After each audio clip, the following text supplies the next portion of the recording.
Bien-aimés dans le Seigneur, nous revoici encore ce vendredi, notre rendez-vous habituel où nous étudions ce thème, passer le relais.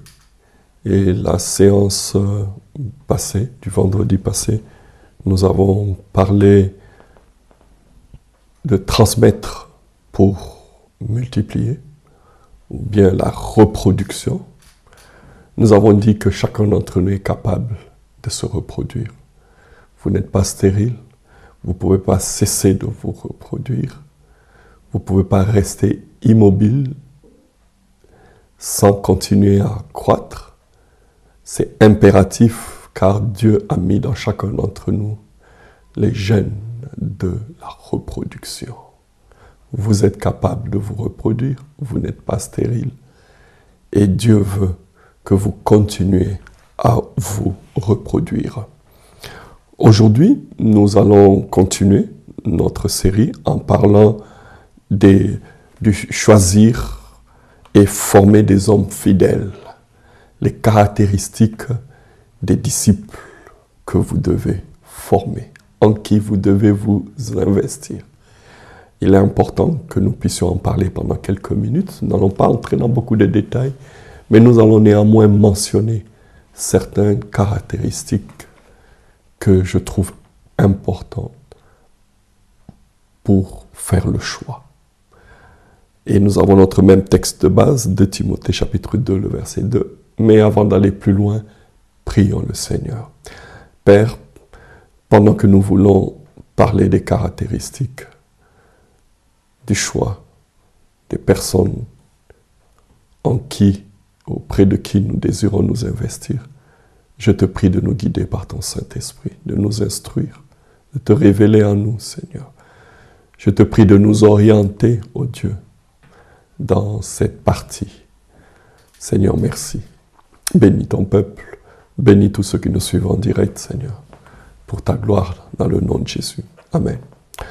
Donc, choisir et former des hommes fidèles. Nous avons le même texte de base que nous avons eu à choisir, de Timothée chapitre 2, le verset 2. La Bible dit ceci: « Ce que tu as entendu de moi, confie-le à des hommes fidèles, qui soient capables de l'enseigner aussi à d'autres. » Il y a la deuxième partie que nous n'allons peut-être pas trop aborder, mais j'aimerais dire à chacun d'entre nous, nous avons la capacité d'enseigner. Chacun d'entre nous, chaque chrétien, peu importe qui il est, vous avez la capacité d'enseigner. Dieu vous a donné cette capacité. Cette capacité se trouve en vous.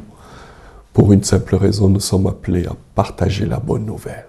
Si vous gagnez quelqu'un à Christ, il devient votre disciple, vous êtes obligé de l'enseigner, de le former afin qu'il grandisse.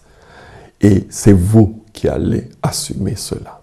En tant que parent, vous êtes appelé à enseigner vos enfants. En tant que frère ou sœur en Christ, peu importe, vous êtes appelé à partager la parole de Dieu. C'est une responsabilité commune.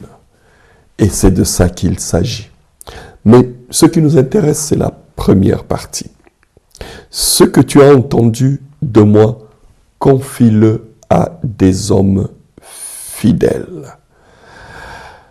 Le verset ne s'arrête pas à confie-le. On peut le confier à n'importe qui, on peut le confier à tout le monde. Mais ce n'est pas ce que nous dit ce texte. Le texte nous donne une précision immédiate. C'est ce qu'il y a de particulier. Confie-le à des hommes fidèles. À des hommes fidèles qui soient capables d'enseigner à d'autres. Les qualificatifs fidèles ou capacité d'enseigner sont des critères sélectifs. C'est-à-dire vous choisissez les personnes en qui vous allez vous investir. Il est important de les choisir, de faire un bon choix, de faire une bonne sélection, de prier le Seigneur pour que Dieu puisse vous orienter, vous guider, vous conduire. C'est sélectif, bien-aimés.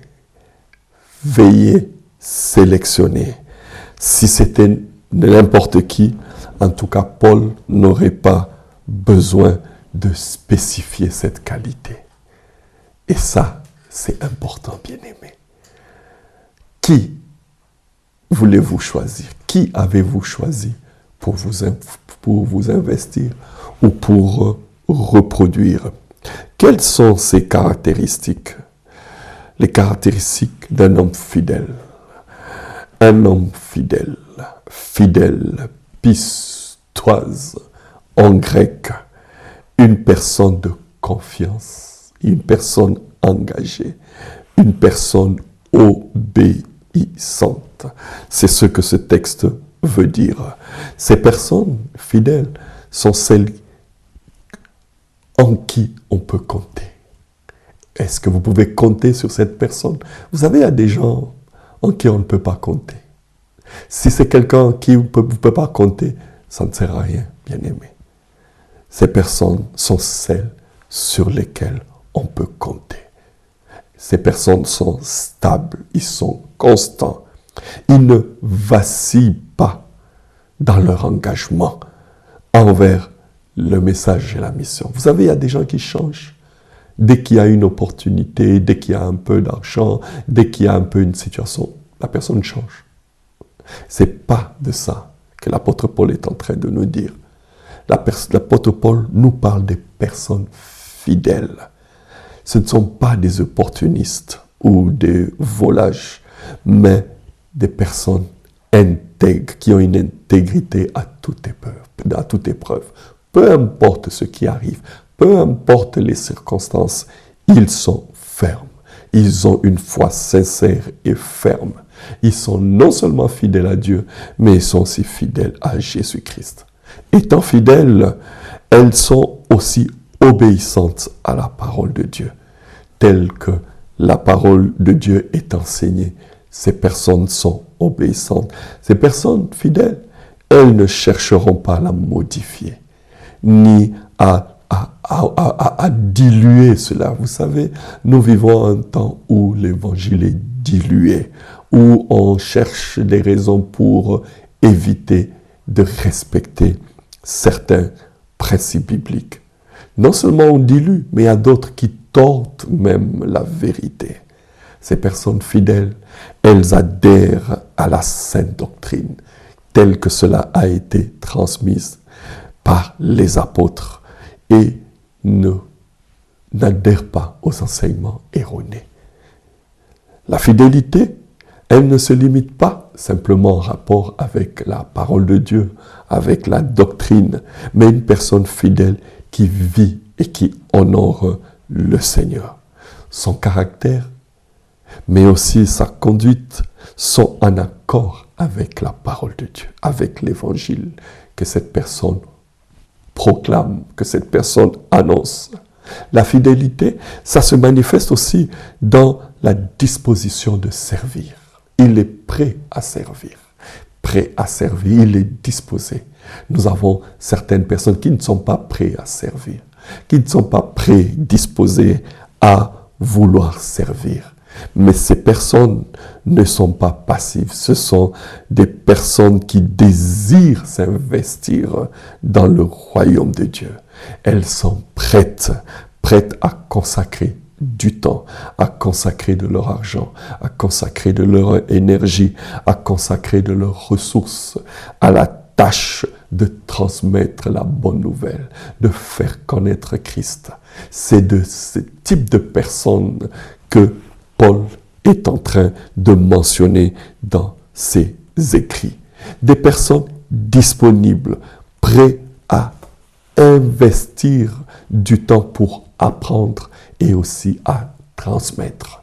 Ésaïe chapitre 6, le verset 8 nous dit quelque chose de formidable. Il dit « Me voici, envoie-moi.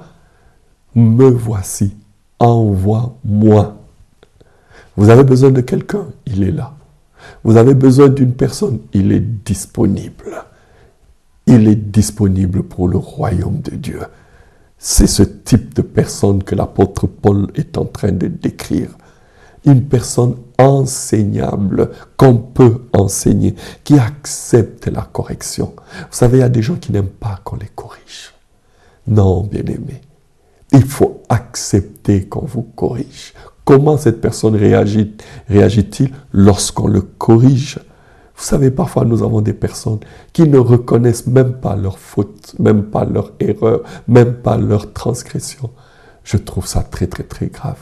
Mais non, l'apôtre Paul parle des personnes fidèles qui acceptent la correction et qui cherchent à progresser, qui cherchent à grandir, qui cherchent à aller de l'avant. Je connais des personnes qui ne veulent même plus grandir, ils ne veulent plus avancer, ils veulent faire exactement seulement ce qu'ils sont en train de faire maintenant. Or, ils sont capables de faire plus que ce qu'ils sont en train de faire maintenant. Ils sont bloqués. Non, l'apôtre Paul parle des personnes fidèles. Proverbe 9 dit ceci, « Donne au sage et il deviendra plus sage. Instruis le juste et il augmentera son savoir. » De quelqu'un qui cherche à connaître, qui cherche à avancer, qui ne se plaît pas à rester là où il est. Vous savez, nous sommes dans un monde actuellement, si tu ne veux pas avancer, tu sais ce qui t'attend. La technologie est en train d'avancer à une allure incroyable. Les choses qui étaient difficiles hier, qu'on faisait, qu'on devait trouver des spécialistes ou quoi que ce soit, tout cela est à notre portée. Des grosses machines qu'on devait acheter, des investissements financiers qu'on devait faire. Aujourd'hui, on vous miniaturise cela.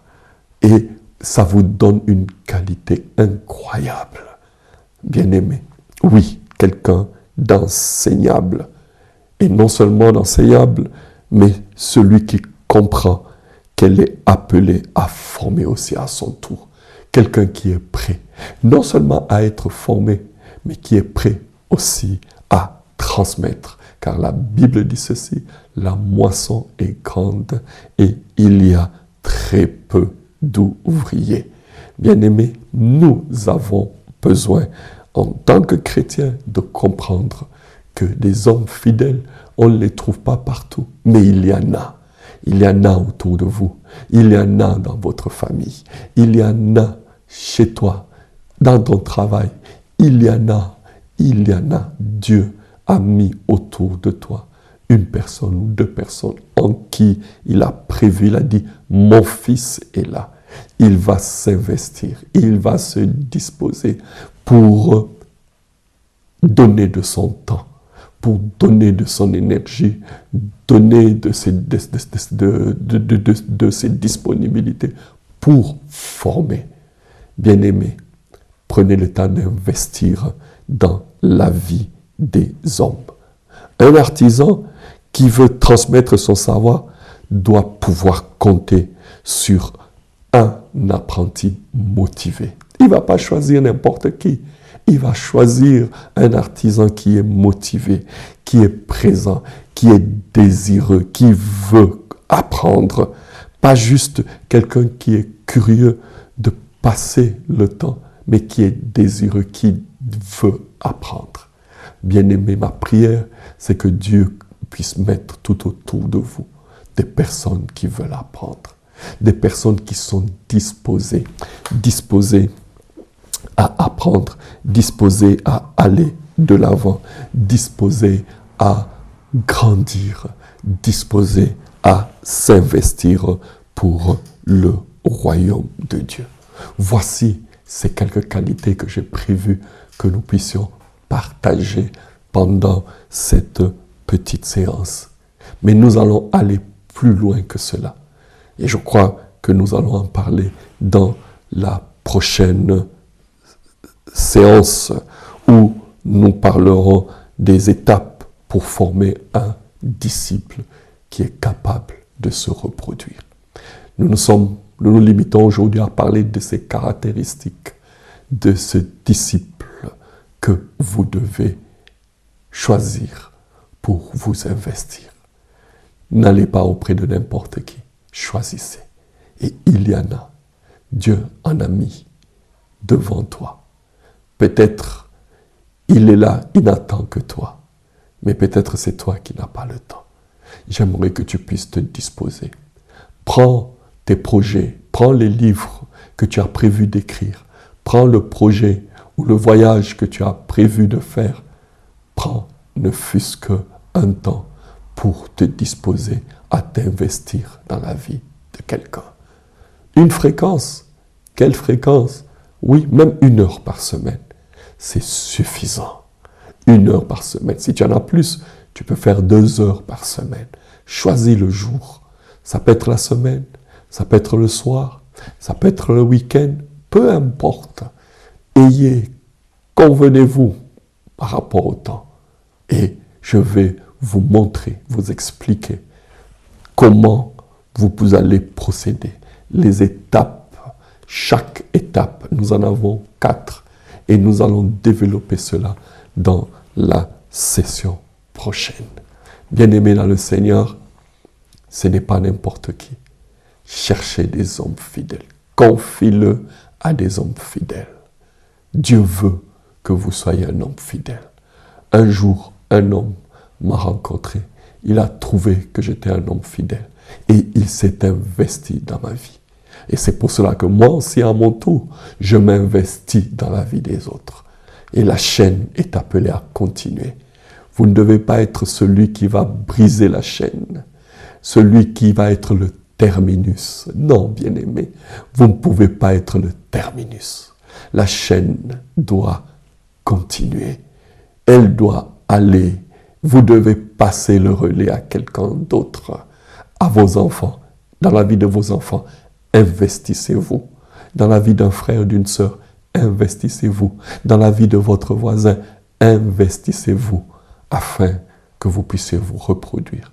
Car Dieu vous a créé avec la capacité de vous reproduire. Dieu n'a pas fait de vous un homme stérile. Bien-aimés, nous allons nous rencontrer le vendredi prochain et c'est là que nous allons aborder les différentes étapes pour former un disciple reproducteur. Que Dieu vous bénisse. À vendredi prochain.